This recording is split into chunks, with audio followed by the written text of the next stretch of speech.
kaya ko hindi tumikot.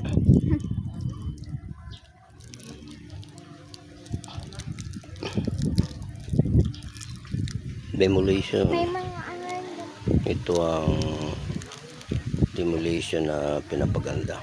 Yung dati balikan natin. Ito sa Marabahay. Marabahay Pier ito ba? Ito may mga daong par dito nga bangka. Mga kwanto sila. Basnig. Lingguhan yan sila bago mag-uwi.